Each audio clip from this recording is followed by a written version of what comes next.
Welcome to tonight's meeting. All of us, I think, have our differences with how things are run. And I think the problem with democracy in Europe is perhaps best summed up by two words, and that's Europhile and Eurosceptic. First thing to note about these two words is that they're not actually opposites, right? It's like I say, did you see that girl? I think I'm in love with her. And Declan says, I don't think she exists. The debate should not be whether you are skeptical or in love, right? I mean, there's lots of ways to love, first of all, and there's tough love and there's blind love, and the idea that you're either sort of for it or against it is, I think, very harmful to the very idea of democracy. There are two things, I think, at the core of democracy. One of them is the notion of a loyal opposition. The roots of the terror in France lay in the inadequacy of the notion of a loyal opposition. The second thing, I think, is you need to be able to reverse the victories of the other side if you come into power, right? In Britain, this is embodied in the notion that no parliament may bind its successors. The EU runs along somewhat different lines. Once decisions are taken, once they are approved and ratified, they are assumed in many cases to have been taken for all time. Europe, to be democratic, needs to somehow incorporate both of these concepts better, both into their discourse and into their decision-making. This is a point where perhaps Declan and I have some disagreement. I think it's actually very difficult to create an effectual democracy in a place as large and diverse and populous as Europe. It can't be no to Europe or yes to Europe. It has to be what kind of Europe, how much of it, and what are the limits. Both Europhiles and Eurosceptics seem keen to absolve national governments of responsibility. The Europhile does it by kowtowing to Brussels, and the Eurosceptic does it by blaming the EU for almost everything that goes wrong. And what they share in common is a belief that responsibility lies with the EU, an instinct to say national governments are not to blame. And in answer to the question, did the EU kill democracy, I would say no, it didn't. The EU is better understood as the end product of the death of democracy in Europe, as it's a creation of national governments that had given up on the ideas of sovereignty and democracy. The benefit of the EU is that it allowed governments to take action without having to bother with pesky public debate or with taking moral responsibility. And of course, the downsides to this insulated decision-making are enormous and profound. Because the more that national governments insulated themselves from their publics, the more incapable they became of exercising real leadership. The growth of the idea that political leadership is too hard and technocratic decision-making is preferable has directly worsened the euro crisis. The real problem is the thing which gave rise to the EU in the first place and which still exists, which is the estrangement of national political elites from their peoples. And if we address that and fight to hold our own leaders to account, we might just challenge the crisis of leadership in Europe and put both rationality and people's interests back on the political agenda. People talk about the democratic deficit within the European Union. I don't think there is one, because there was never meant to be one, because it was designed to be thoroughly undemocratic. Democracy emerged because of the emergence of the nation state at the same time, because democracy can only exist within a nation state. It can't exist beyond the nation state because there's no commonality of understanding, language, and other issues. Postmodernists would tell us that the nation state is out of date.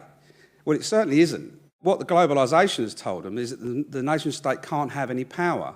And that's just not true. The European Union is against self-determination. It is against sovereignty. It wants to roll back democracy, not just from the gains of the Second World War. It wants to roll back the gains of the French Revolution, the whole concept of self-determination. Wolfgang Schäuble, when they first started to construct the euro, the single currency, he outlined what the intention was at the time, which was, in his view, to have a monetary union that then became a fiscal union, and then became a political union, and would eventually lead to a directly elected president of Europe. And in that sense, it becomes perhaps more democratic than where we are today. And I usually have a very simple litmus test for this, which is if you asked an American where they were from, they would say America. And then they would tell you what state they were from. If you asked a European, you would tell me you were from Greece or Britain or Italy or wherever. And I think until being European is your first answer, the people have a long way to go before we're down that political road. Where I do think there are problems in terms of democracy and the EU is the way in which this particular crisis has actually shown how democratically elected leaders can't seem to serve the role that they're supposed to. Very few European leaders have been able to explain, persuade, lead their people through the tough austerity measures to make them believe that this is warranted. And this is why you have the rise of the technocrats. To me, that's a very worrying development. I'll put my cards on the table. I'm a European federalist. The single biggest achievement of the European project since the end of the Second World War is that it has, by and large, managed to secure the peace. It's really, really good that my generation is not going to have to dress up in uniforms and go out and meet other guys from my generation and start shooting at each other across some battlefield in Europe. I am very worried that the Europe that we are heading toward is a Europe that is more a Europe of Robespierre than it is a Europe of Edmund Burke.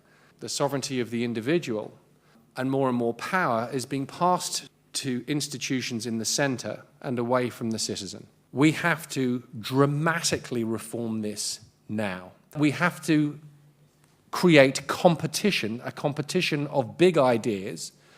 And the institution to do that with is by combining the presidency of the Commission and the Council and making that position open to competition and to election. You need to balance the European Parliament properly so that the member states, it better reflects population, so it's fairer to the large countries, but you balance out the interests of the smaller countries in the creation of a European Senate where every state has an equal number of seats. Now, before you can do any of that stuff, the cancer that is eating away at the European project right now is that of insolvency. You have to deal with that first.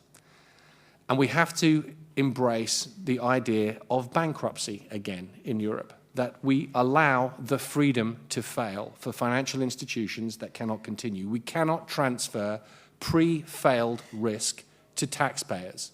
You've all, in your different ways, and you're not alone in recognising now the democratic problems with a lot of the European institutions. But nonetheless, at the same time, people in European countries from Ireland to Greece want to stay in the euro. In one of the Federalist Papers, it says if men were angels, we wouldn't need government. I think if technocrats were angels, we wouldn't need democracy, right? And we have democracy because all of us, including our leaders, are fallible. They make mistakes. There are disagreements, and some of those disagreements are unreconcilable. In spirit, I totally agree with Declan that in practice, I think we're a long way from, even linguistically, being able to have those debates across all of Europe. If the technocratic EU model were perfect, we could have a one-world government and everybody would be happy, but nobody wants that. We need to distinguish when we talk about Europe and the EU, because these are very different things. Europe is a great thing, we all agree on that. The EU is a terrible thing. It's a coalition of elites, it's not a coalition of peoples, and that's why I disagree with Declan. I don't think it is reformable. It needs to be done away with, which is why I wish we did have a Europe of Robespierre, because then maybe there'd be a few revolutionaries willing to get rid of the ancient regime that the national elites have created in the EU. Now, if you look at where the euro crisis is at, all the talk is of more EU cross-border institutions like a fund to resolve banks. If the leaders haven't done enough of a job to decide, first of all, where the Eurozone or the EU is going, then they can't bring anybody along. If this really is a political project to make Europe like a federal Europe, eventually down the line, like the United States, then there has to be a very clear delineation of responsibilities, powers at the state and at the federal level. If there was any treaty that Europe needed immediately, that Ireland needed immediately today to sign up to, it would be a liberalisation of bankruptcy laws across the European Union so that these financial institutions could be allowed to go through the insolvency purge. Because unless we do that, the whole of insolvency, I am very concerned, is going to keep getting deeper. You know, Declan talked about war in Europe. I mean, it's an interesting case study. John Major tried to get an opt-out in the single currency. Germany said, you can have your opt-out, but you must recognise Croatia, which led to the biggest war in the Balkans since World War II. So the EU created that war because of the horse trading that goes on within the power structures of the European Union. And I think that's what's going on now. The EU is being used by Germany to basically become a colonial overlord of the rest of Europe. And what the EU has actually done, slowly after the last 20 years, is reverse the results of World War II. I differ not only from UKIP, but also from the left-wing opposition to the EU, because what I think the right and the left opponents of the EU have in common is this rather shallow kind of anti-globalisation, panic about outsiders, this idea that we're under attack from American banks or Brussels diktat. I see the EU not as this kind of external evil entity that threatens civilization, and certainly not as a kind of German colonial overlord, but as the creation of our own governments conning us and outsourcing authority away from our nations and away from the people to an external institution. I think we both agree that this is a general malaise of politics in Europe. But you did talk about the German colonial Well, overlord. if you look at the history of what's going on in terms of Germany's doing very well out of the situation. The only reason that there's growth in Europe is because there's one country in Europe that has got growth, and it's called Germany. That's an objective fact. That's not me saying that being David Icke. I don't think democracy is an end in itself. I think that the maximum freedom for the maximum number of people ought to be the end in itself. And a democracy can be tyrannical. Self-determination, not collective determination, would be my priority. And if the technocrats were angels, they would recognize that and they'd leave us to our own devices. More broadly, I think the EU works best when it brings the people negative freedoms, right? The freedom to move around, to move their money, to move their goods, to sell their wares across the whole continent. It's the most controversial, and it does the most harm when it starts encroaching on everybody's freedoms in the name of equality. Because of the increasingly globalized world, this notion that you need to have cross-border or supranational institutions, this is an issue everywhere. So if you want global trade, you need to have some body to resolve trade disputes that isn't based on the rule of the mighty over the rule of the weak. The internal market and the free movement of goods, services and capital and labour are going to prolong this crisis. The four freedoms are not freedoms, they're a disaster. Capital has got the power to wander anywhere it can around Europe, and labour, people, are reduced to camp followers of capital where they've got to follow where the money goes. That is not rational. That is pre-democratic ideas. Now, what we should do is that those four so-called freedoms should be under democratic control of electorates. One problem with the warping of the no sentiment and with this kind of anti-Merkel, anti-Germany, anti-globalisation outlook is that it gives rise to an anti-EU sentiment that is actually very parochial and very protectionist, and I think we've just had a glimpse of that. And you really saw that in the French presidential elections when the candidates all flitted very easily between being anti-globalisation and anti-immigrant. If you put the four freedoms up to a vote across Europe, that would probably be about the one thing that would survive a popular test at the ballot box. I think that Britons enjoy being able to buy German cars and French cheese, and I think that the four freedoms are what's best about Europe, and the one thing that if everything else fell apart, I would hope that you would somehow find a way to preserve, because it would make everybody else poorer to go back on that.